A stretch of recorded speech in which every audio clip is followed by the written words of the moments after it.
2021년 4월 3일 갱신공동체 고난주간 토요 새벽기도회를 시작하겠습니다. 사도신경으로 우리의 신앙을 고백하겠습니다.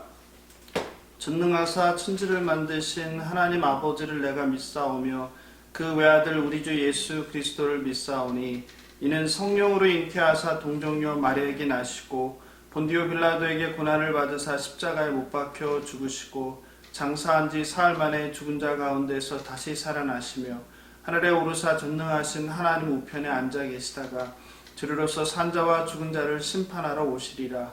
성령을 믿사오며 거룩한 공예와 성도가 서로 교통하는 것과 죄를 사하여 주시는 것과 몸이 다시 사는 것과 영원히 사는 것을 믿사옵나이다. 아멘. 찬송가 135장 갈보리 산 위에 1절 그리고 3절 4절 부르겠습니다.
말씀은 누가복음 23장 44절 49절입니다. 한 절씩 교독하시고 마지막 절은 합독하겠습니다.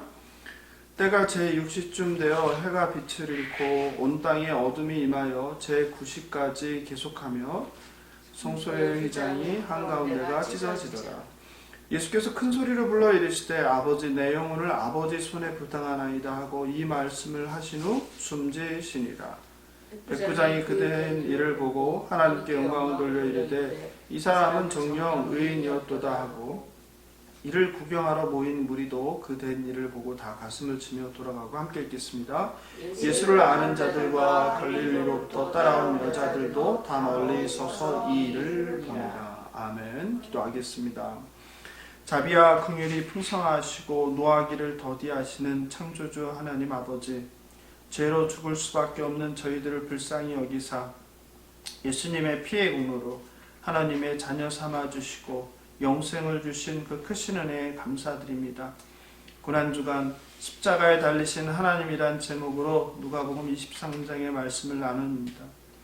하나님이시며 하나님의 아들 예수님께서 이 땅에서 마지막 숨을 거두는 이 이야기를 통해서 십자가의 참된 의미를 깨닫는 시간 될 수 있도록 은혜 베풀어 주시옵소서. 십자가의 사랑과 공의 그리고 그 능력을 회복하는 시간 되도록 인도하여 주시옵소서. 특별히 오늘도 고단한 삶에 지치고 상한 마음으로 간절한 기도 제목을 가지고 예배 자리에 나왔사오니 저희들을 불쌍히 여기시고 예수님의 십자가의 보혈로 마음과 몸이 병든 자에게 치유의 기적을, 사방이 문제에 둘러싸인 자에게는 문제의 해결과 피할 길을, 경제적 고통에 신음하는 자들에게는 선한 사마리아 이웃들을 보내주셔서 생명의 물과 떡으로 살아갈 수 있도록 축복하여 주시옵소서. 감사하며 생명 되신 예수님의 이름으로 기도합니다. 아멘. 성도 여러분, 한 주간 평안하셨습니까? 이번 주는 고난주간입니다. 기독교는 부활절 전 주일을 뺀 40일을 사순절이라 하며 신자들이 그리스도와 함께 십자가 죽음을 향해 나아가시는 예수님과 그 여정에 동참하라며 기도와 묵상, 금식 등을 강조합니다. 사순절은 영어로 렌트라고 하는데 본래 스프링이란 말입니다. 사순절이 봄과 함께 시작한다는 것을 의미합니다. 올해는 2월 17일 수요일 시작하여 부활절 전날인 바로 오늘 4월 3일까지의 주일을 제외한 40일의 기간입니다. 325년 니케아 공의회에서 40일의 기간을 공식화하며 확산되어 지켜진 것으로 전해지고 있습니다. 그런데 성도님들은 이 사순절에 대해서 어떻게 생각하시나요? 성도님께서 사순절에 대한 올바른 이해를 가지시면 좋을 것 같습니다. 16세기 종교개혁자 저한 칼빈은 성경에 없는 헛된 사변을 하는 것을 금지하며 가장 폐지하기를 원했던 것이 바로 사순절이었습니다. 스븐글리를 비롯한 종교개혁자들도 사순절의 폐지를 주장했고 실천했습니다. 그 이유는 당시에 로마 카톨릭이 사순절을 미신적으로 시행하고 금식을 비롯한 고기를 먹지 않는 것 등을 공로로 내세우게 되었고, 심지어 로마 교회는 고기를 먹지 않는 것을 최고의 예배라고 하였기 때문입니다. 저와 여러분이 속한 합동교단과 일부 개신교는 사순절이 로마 교회로 가는 길이라고 생각해서 금지합니다. 그래서 종료주일에서 시작하여 한 주 동안 오늘까지를 이제 고난주간으로만 지킵니다. 예장 합동교단은 1999년 제84회 총회에서 신학전문위원회에 사순절에 대한 보고를 채택하여 종교개혁이 폐지한 사순절을 지키는 것과 인간의 금욕과 고행으로 그리스도의 고난을 흐려지게 하는 것을 금할 것을 결정하였습니다. 또한 사순절이 교회마다 프로그램화되는 것을 경계하며 사순절을 지키지 않아도 경건은 말씀과 기도로 충분하다고 발표하였습니다. 해마다 이맘때면 어김없이 사순절을 지키는 것에 대해서 서로 다른 교단의 목사와 또 신학자들 간의 논쟁이 반복됩니다. 진심으로 예수 그리스도께서 십자가를 향하는 길을 기억하는 목적과 의미로 사순절을 지킨다면 그것을 반대하거나 비난할 이유가 하나도 없습니다.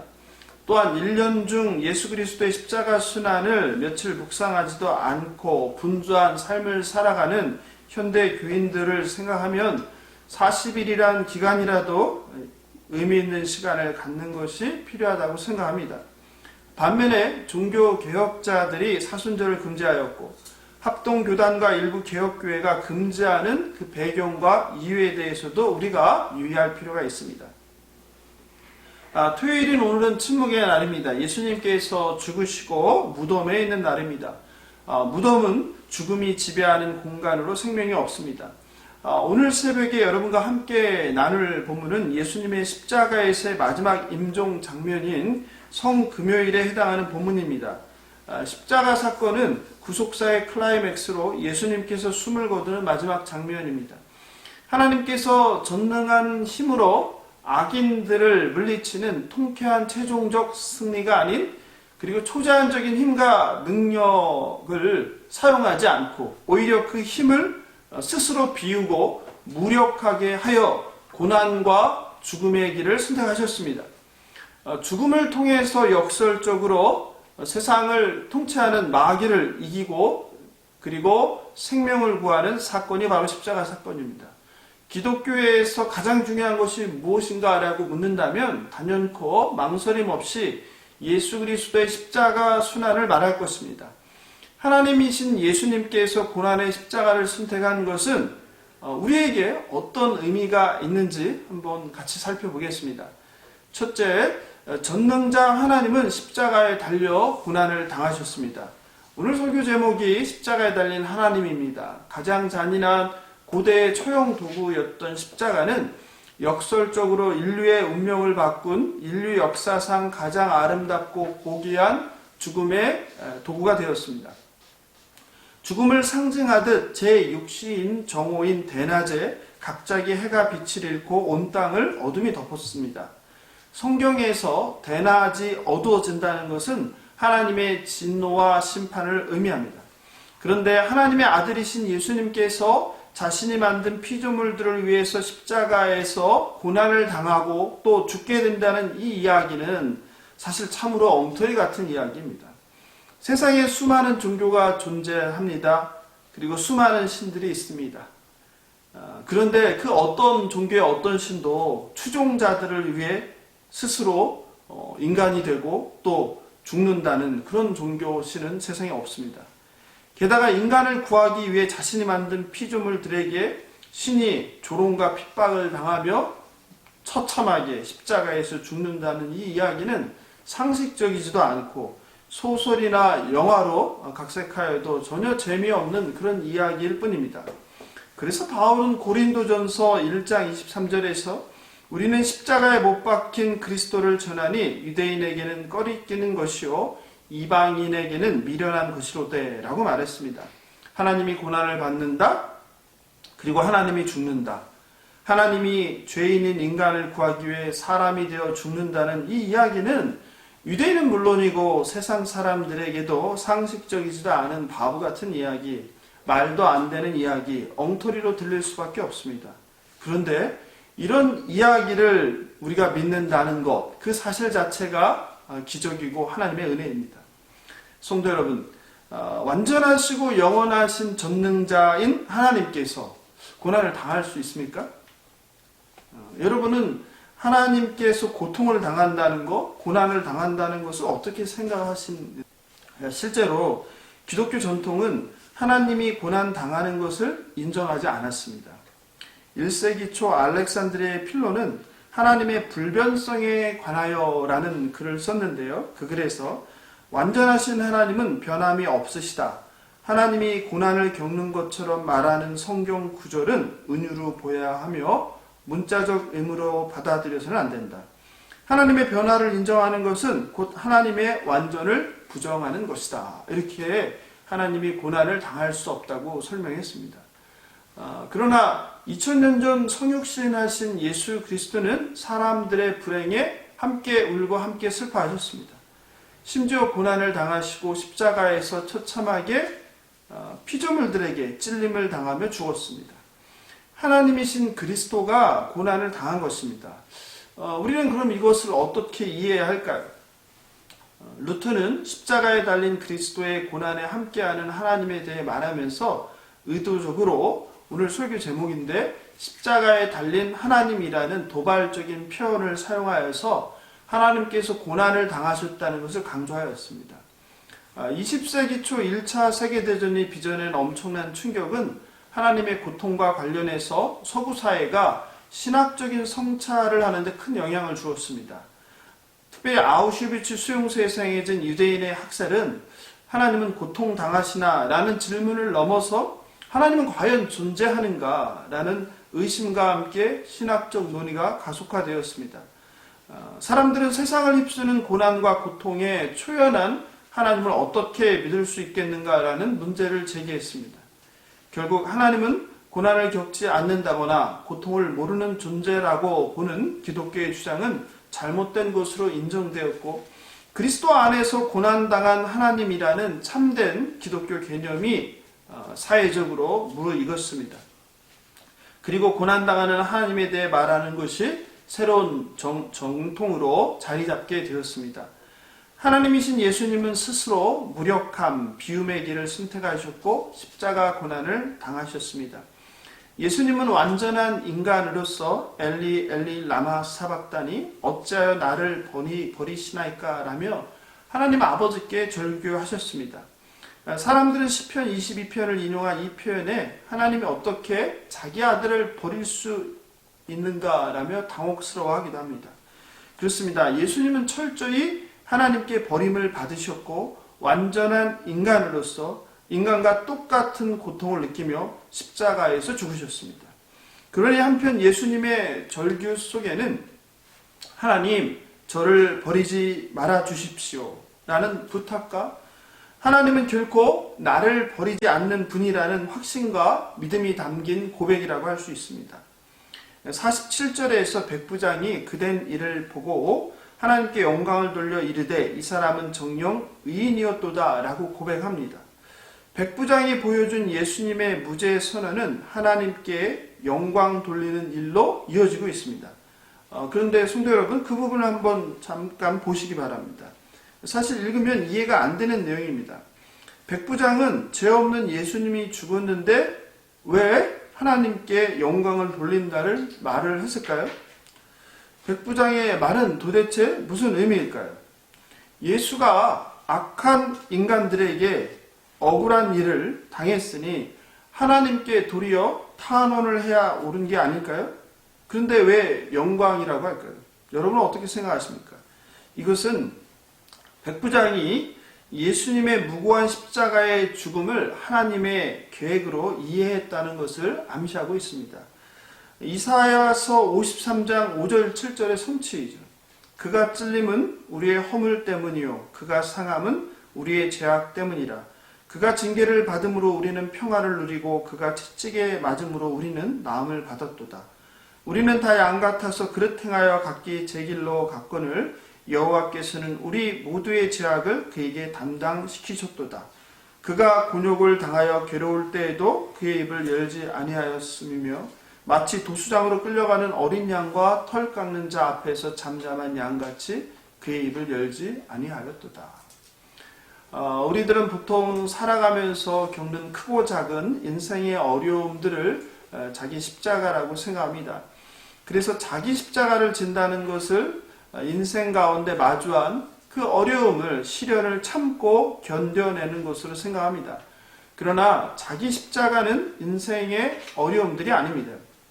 십자가는 주님과 하나님 나라를 위해서 주님을 따르는 삶을 선택할 때 치러야 하는 대가입니다. 신학자 스톤은 십자가란 단어는 처형 말뚝으로 번역해야 한다라고 하였습니다. 사람들이 이것을 이런 방식으로 번역할 때 그것을 자신의 삶의 어려움 정도로 적용하는 천박한 방식을 배제할 것이다. 이렇게 할 때 십자가를 자신의 삶의 어려움으로 자의적으로 해석하는 것을 경계할 수 있다. 십자가는 하나님을 위한 죽음이다. 이렇게 강조하였습니다. 십자가는 전능하신 하나님께서 피조물인 저와 여러분, 죄인된 인간을 구하기 위해 스스로 신의 위치를 버리고 비우고 인간의 몸이 되어서 최악의 형벌인 십자가형으로 고난당한 지상에서 가장 아름답고 고귀한 죽임을 믿으시기 바랍니다.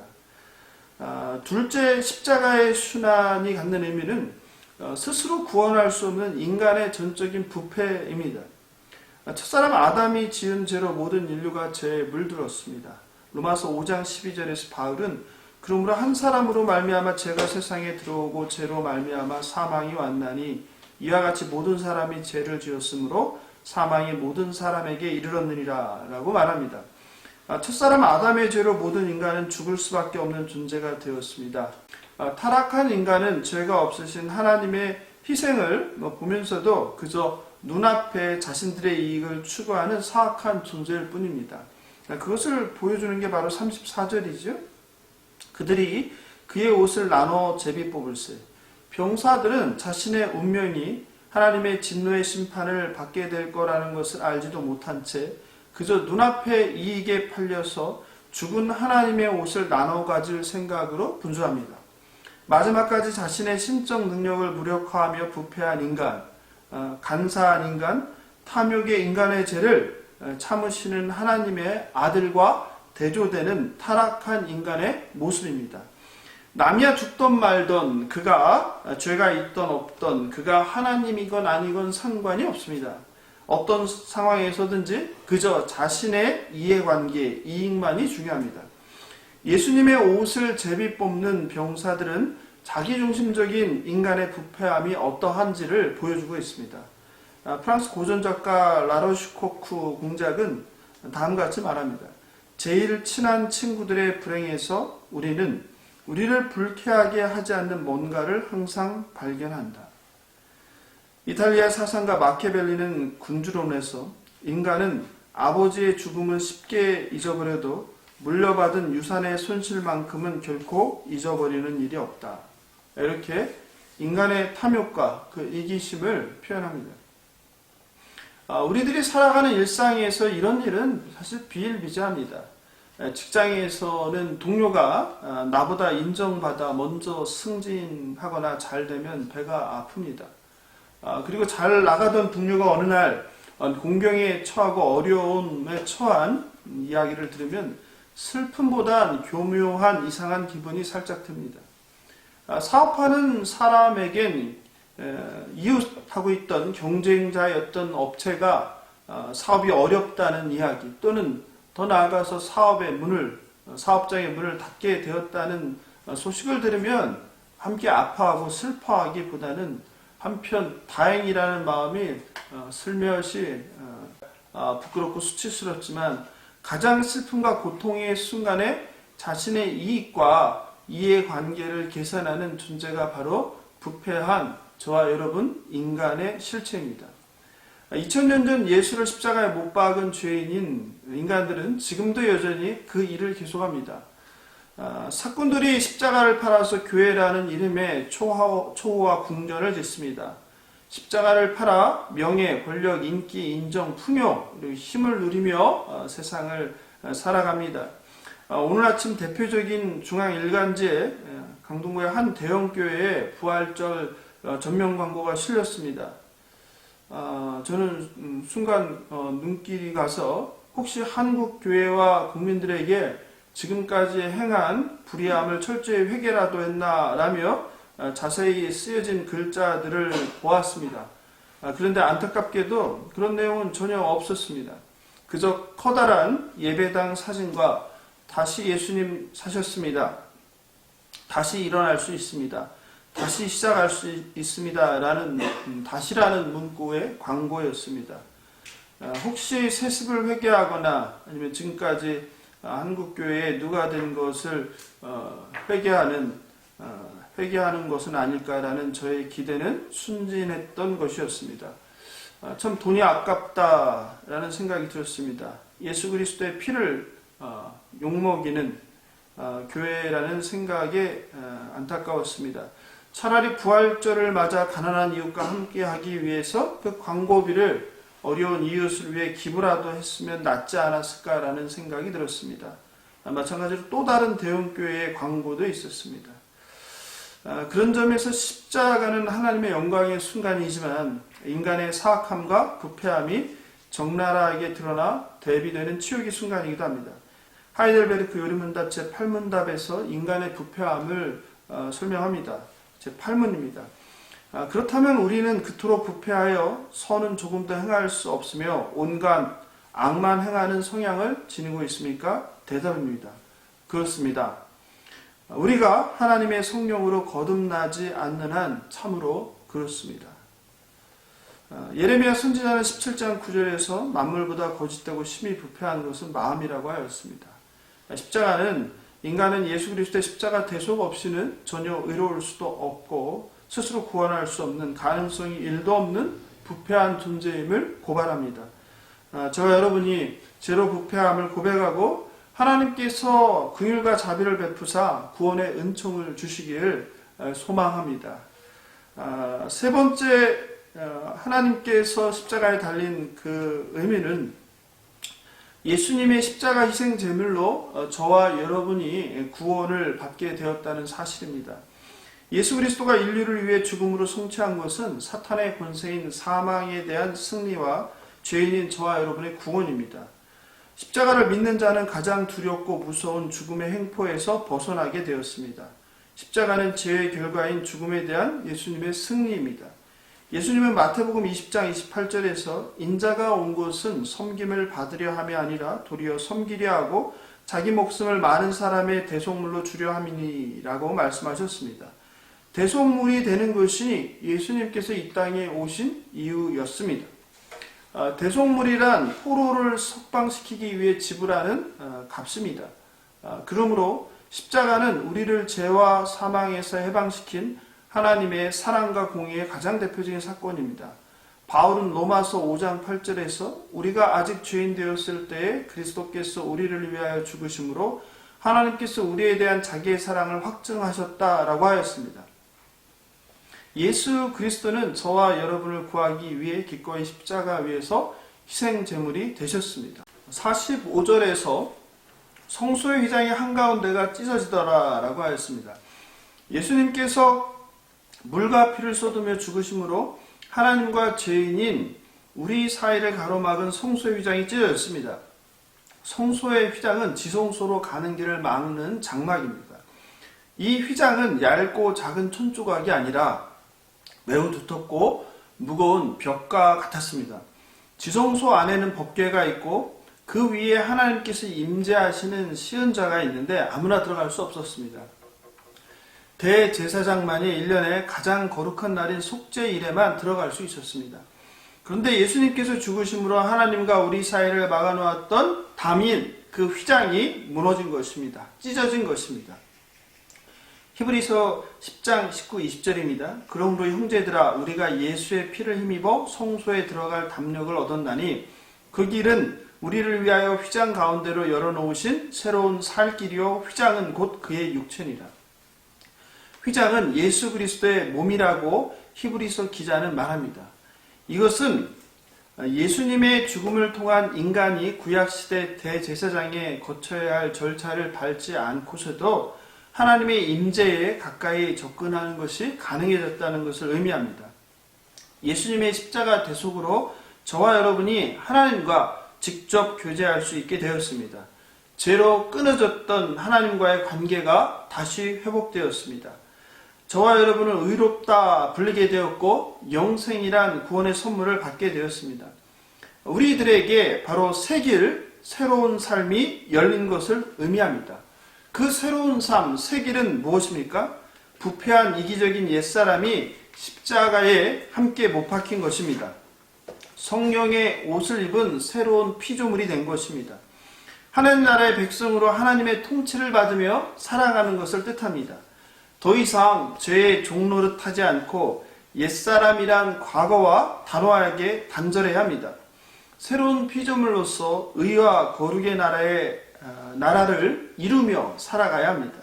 세상적 성공과 힘과 물질을 추구하는 삶이 아니라 희생과 섬김의 삶, 공평과 정의의 삶을 사는 것입니다.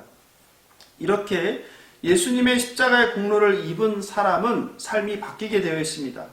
신학자 알레스터 맥그라스도 십자가의 가장 중요한 역할은 우리를 변화시키는 것이라고 하였습니다. 예수 그리스도의 십자가의 가장 큰 의미는 그를 믿는 자들마다 삶이 바뀐다는 것입니다. 왜냐하면 세상을 바라보는 우리의 관점, 눈, 그리고 가치관이 바뀌기 때문입니다. 찰스 토마스 스터드 선교사는 유명한 크리켓 선수였습니다. 그는 십자가 예수님을 통해 회심하고 남은 인생을 인도와 중국 선교사로 헌신하는 삶을 살았습니다. 예수 그리스도가 하나님이시며 나를 위해 죽으셨다면 그분을 위한 나의 어떠한 희생도 결코 크다고 할 수 없다. 그가 남긴 이 말이 아주 많은 그리스도인들에게 감동을 주었습니다. 윌리엄 틴테일은 영국 옥스퍼드 대학에서 그리스어를 전공하고 졸업한 후 성경을 영어로 번역하는 것을 인생의 과업으로 삼았습니다. 당신은 성경을 번역하는 일이 발각되면 언제 목숨을 잃을지 모르는 위험한 시대였습니다. 그는 모세 오경을 비롯한 구약 성경을 번역하던 중 발각되어 당시 국왕이던 헨리 8세에 의해 1536년 10월 화형을 당해 순교했습니다. 화형 전에 영국 법정이 관리를 보내 그의 학문을 아깝게 여겨 성경 번역을 하지 않겠다고 하면 곧바로 사형이 취소될 수 있다고 하였는데 그는 내가 살고 죽는 것은 전혀 문제가 되지 않습니다. 지금 저 밖에 밭에서 소를 무는 소년이 당신보다 성경을 더 많이 알게 될 때가 오게 될 것입니다. 라고 화형을 선택하였습니다. 그렇습니다. 하나님의 십자가 사랑을 깨닫게 되면 죽음을 두려워하지 않는 새로운 삶을 살아갈 수 있게 되는 것입니다. 예수와 따르는 무리를 핍박하던 바리새인 바울은 다메섹 도상에서 예수님을 만나고 삶이 뒤집어졌습니다.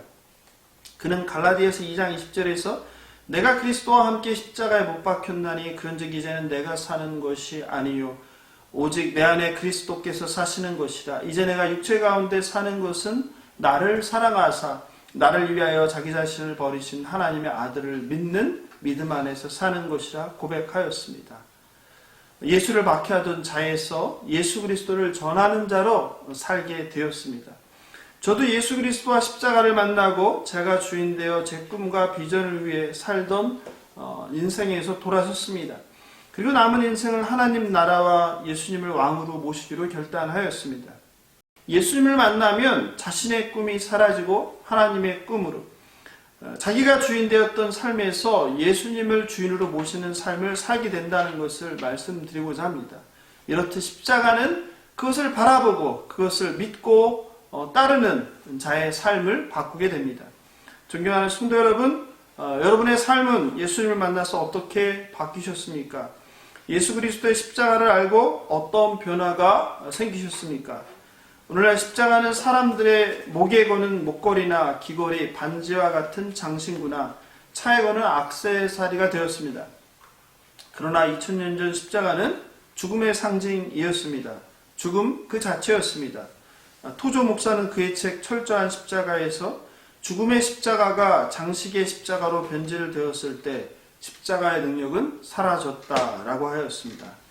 고난주간 십자가에 달린 하나님을 묵상하며 한국교회가 세상의 조롱이 된 것은 하나님의 말씀대로 살려고 노력해서 세상의 핍박을 받는 것이 아니라 어쩌면 토주 목사님 말씀대로 십자가의 능력을 잃었기 때문은 아닐까라는 생각을 했습니다. 신뢰를 잃은 기독교, 한국교회가 회복해야 할 것은 바로 고난당한 하나님의 십자가입니다. 오늘날 그리스도인들은 십자가 무관하거나 너무나 동떨어진 삶을 살아갑니다. 구원은 바라면서 자기 십자가를 지기는 싫어합니다. 제자라고 말하면서 늘 자신에게 유익한 길, 편안한 길, 쉬운 길, 그런 넓은 길만을 고집합니다. 그것도 모자라 십자가를 화려하게 색칠하고 아름답게 장식을 하며 변질시킵니다. 예쁘고 화려하게 장식된 십자가에서 죽음은커녕 약간의 희생이나 어떠한 손해도 상상할 수 없게 되었습니다. 코로나로 온 인류가 생명과 건강의 위협을 받으며 고통 가운데 1년이 넘는 시간을 보내며 전염병과 싸우고 있습니다. 지금도 세계 도처에서 악의 세력이 무고한 사람들의 생명과 안전을 위협하고 있습니다. 우리는 악한 시대를 탓만하고 있을 수는 없습니다. 사실 모든 시대가 자신의 세대가 가장 악하였다고 말하였습니다. 인류사에서 경건하게 살기 편한 날은 단 하루도 없었습니다. 실제로 지금도 미얀마에선 자유를 갈망하는 시민과 자신들의 권력과 이익을 지키려는 군부의 무력 진압으로 인한 충돌로 많은 살사인이 계속되고 있습니다. 신 과연 존재하는가? 하나님은 왜 악에 대해 침묵하시나? 라며 절규하는 고통의 그 현장에 하나님은 우리와 고통에 동참하시고 있다는 것을 기억하시면 좋겠습니다. 예수님의 십자가는 바로 인간의 고난에 동참하시는 하나님이십니다. 신학자 윌리엄 몰트만은 십자가에 달리신 하나님에서 하나님은 고난당해 죽는 모든 사람들과 하나가 되며 그래서 인간의 고난과 죽음을 함께 나눈다라고 말했습니다. 그렇습니다. 하나님이 예수 안에서 인간의 고난에 함께 하셨습니다. 해마다 교회는 부활절을 앞두고 사순절, 고난주간, 특세다, 연례 행사처럼 떠들썩하게 진행됩니다. 이 기간이라도 그리스도의 십자가와 부활의 의미를 되새기며 세상과 죄로 오염된 우리의 영혼을 점검하고 삶의 방향을 재정비하는 것도 필요합니다. 그러나 그리스도의 죽으심과 부활이 1년에 한 번 혹은 일주일 아니면 40일의 묵상과 노력으로 끝나는 것은 잘못입니다. 이 땅에서의 우리의 날마다의 삶이 십자가와 부활의 삶이 되어야 합니다.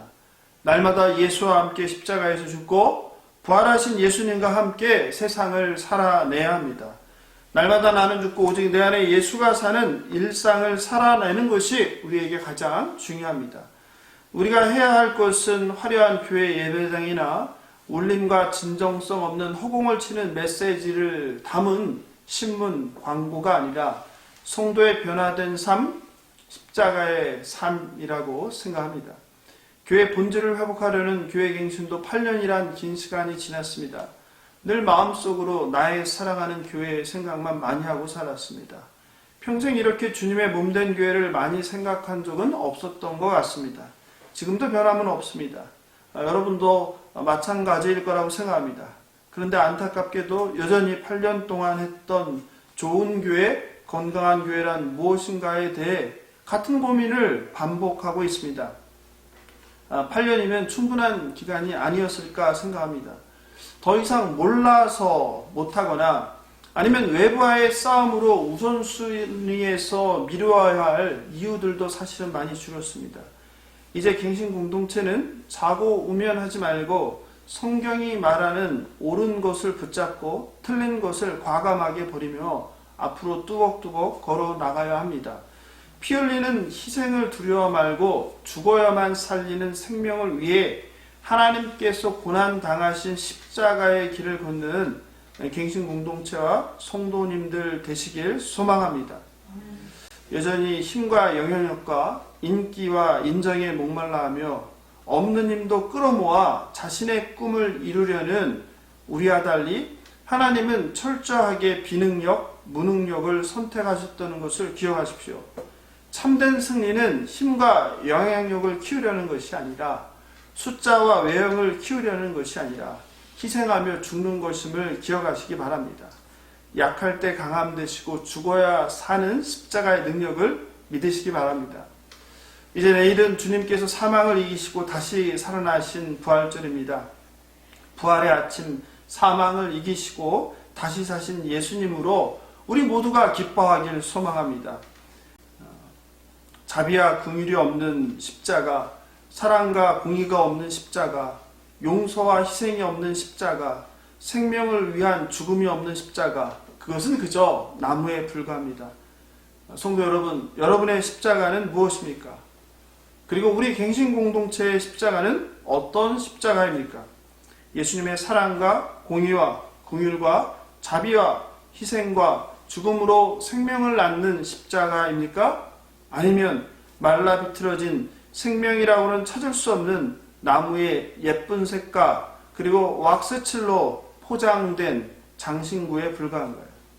올해는 코로나로 아쉽지만 내년 부활주일에는 갱신공동체가 교회로 반석교회에 세워져서 주님의 살과 피를 기억하며 성찬을 통해 부활하신 예수 그리스도의 그 감사와 기쁨을 나누길 소망합니다. 마지막으로 20세기 설교자 A.W. 토저의 철저한 십자가란 책의 말로 말씀을 마무리합니다.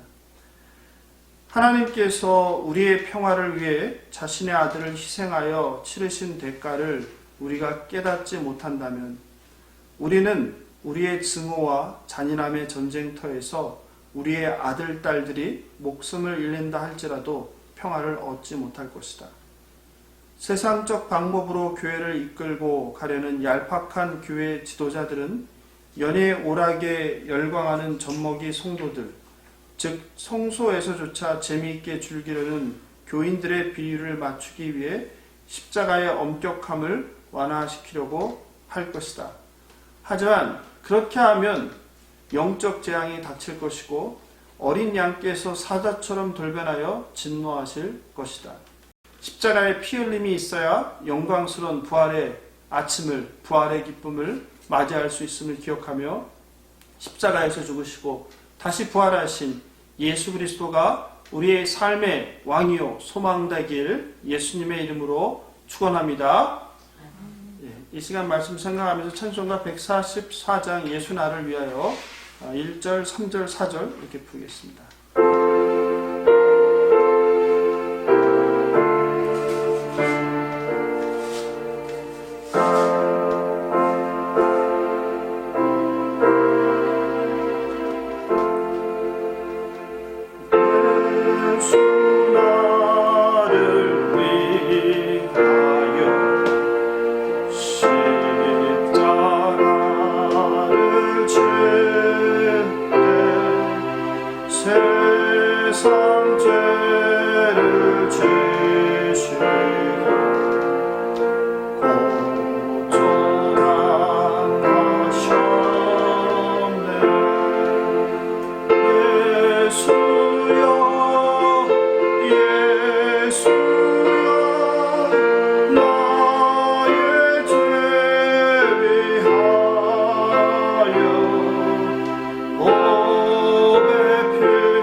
새벽기도의 기도 제목을 함께 보겠습니다.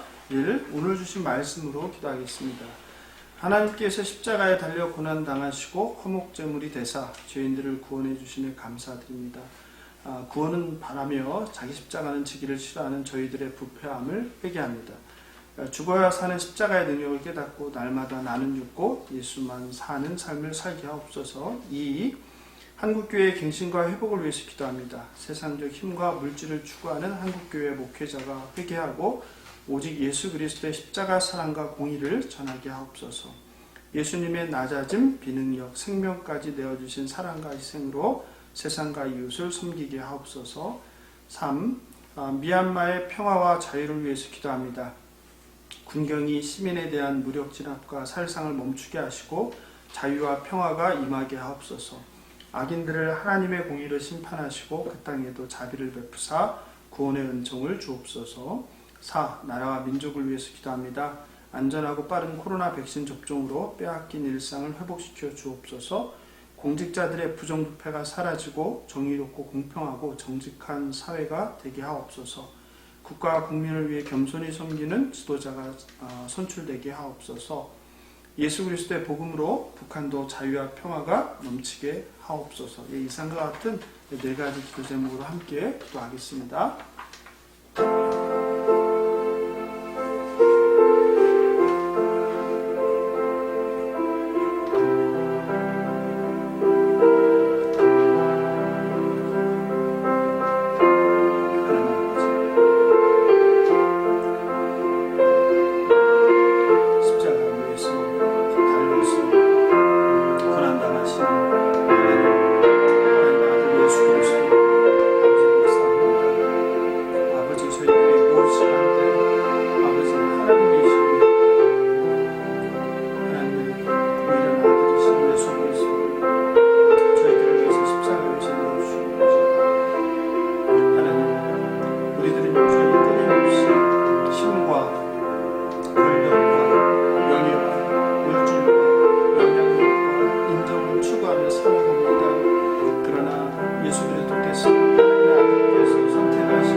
5번, 6번 기도 제목 보겠습니다. 5번 2021년 갱신공동체를 위해 기도합니다.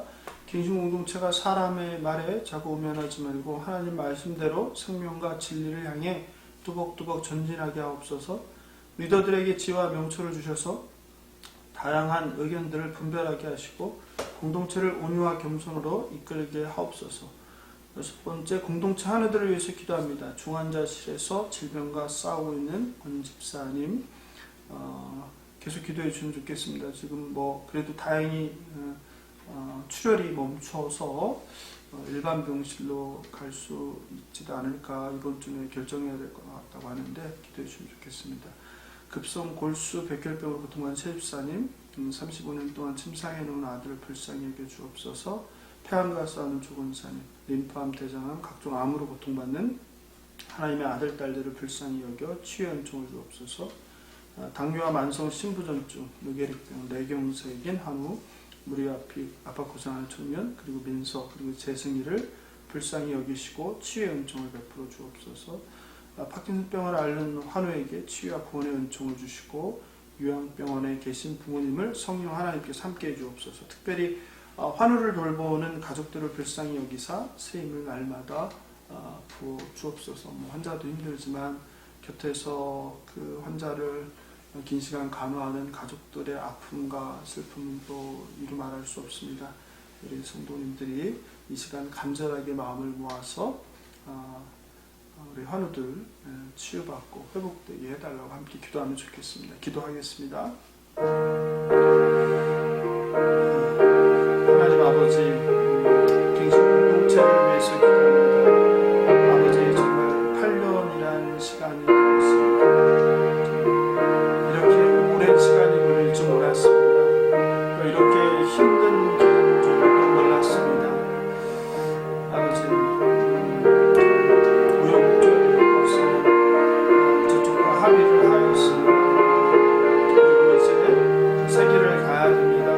지난해에는 코로나로 인해서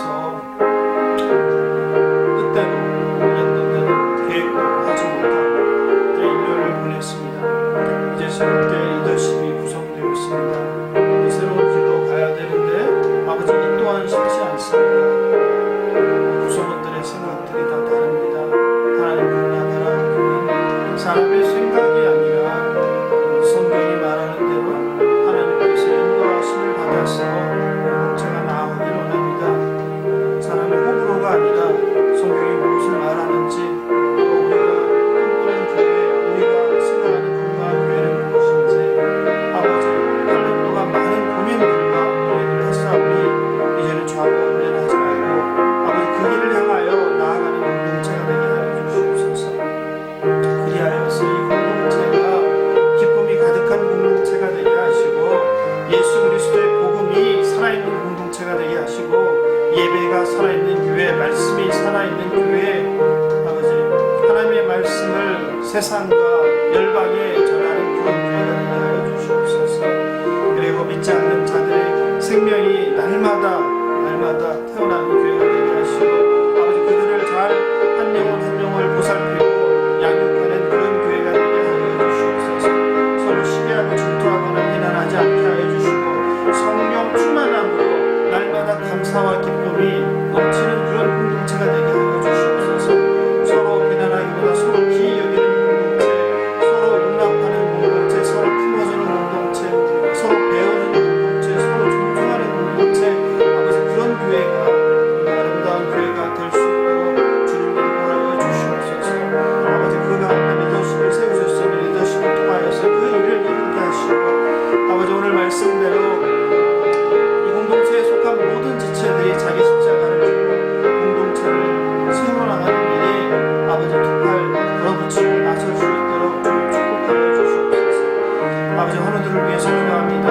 아버지, 너무나 많은 환우들이 고통과 아버지 질병으로 인한 고통과 싸우고 있습니다. 이 시간에도 중환자실에서 질병과 싸우고 있는 권 집사님 불쌍히 여겨주시옵소서. 다행히 아버지 치료이 멈췄습니다. 하나님, 의식도 돌아왔습니다. 그러나 여전히 호흡이 제대로 안 되고 있습니다. 하나님, 제대로 호흡할 수 있게 하시고 스스로 호흡할 수 있게 하시고 몸속에 있는 모든 더러운 것들이 빠져나가게 하시고 치유되게 하여 주시옵소서.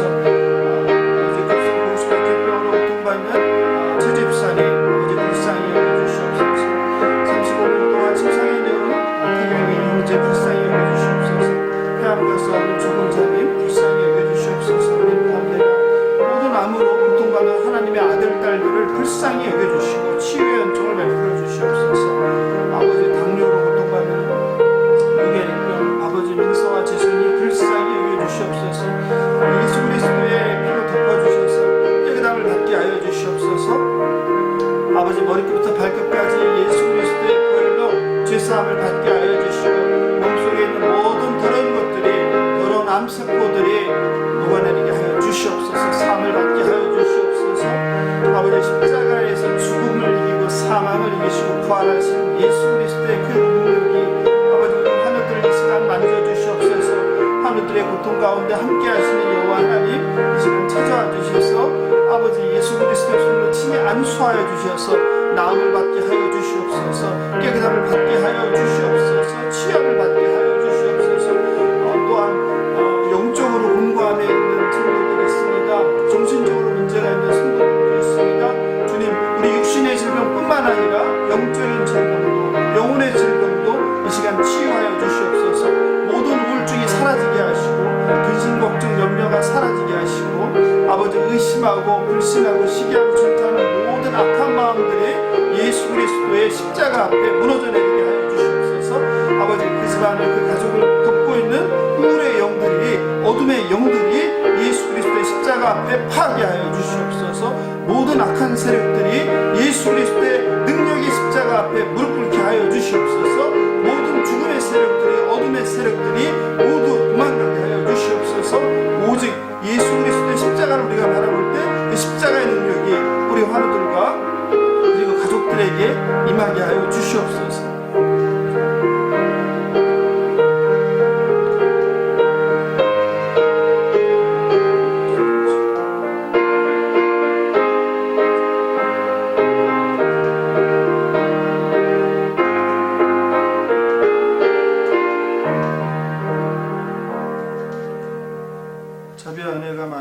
노하기를 더디하시는 하나님 아버지, 죄인인 저희들을 구하기 위해서 하나님의 하나뿐인 아들 예수 그리스도를 내어주신 하나님의 그 크신 사랑에 감사드립니다.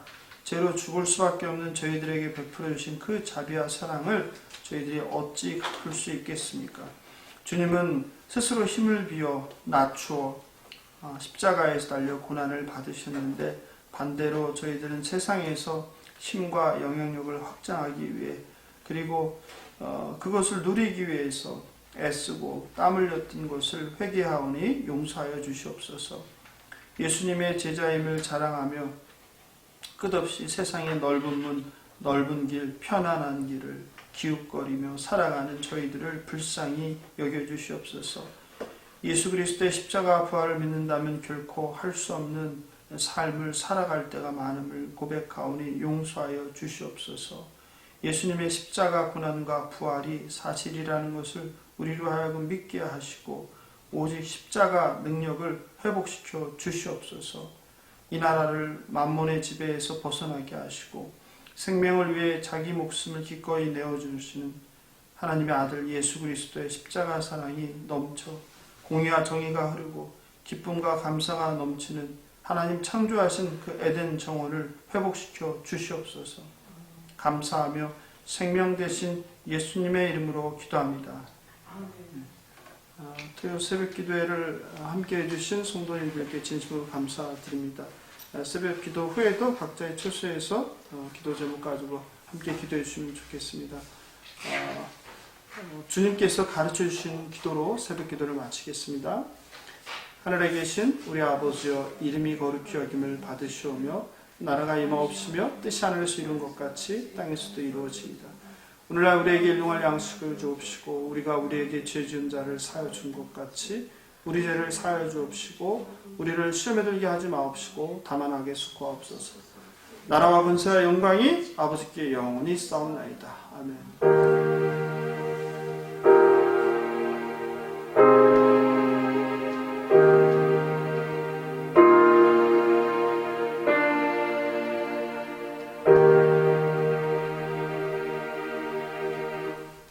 감사합니다. 다시 사신 예수 그리스도로 감사와 기쁨이 넘치는 부활주일 되시면 좋겠습니다. 저는 다음 주 토요일 새벽 6시에 다시 뵙겠습니다. 안녕히 계십시오.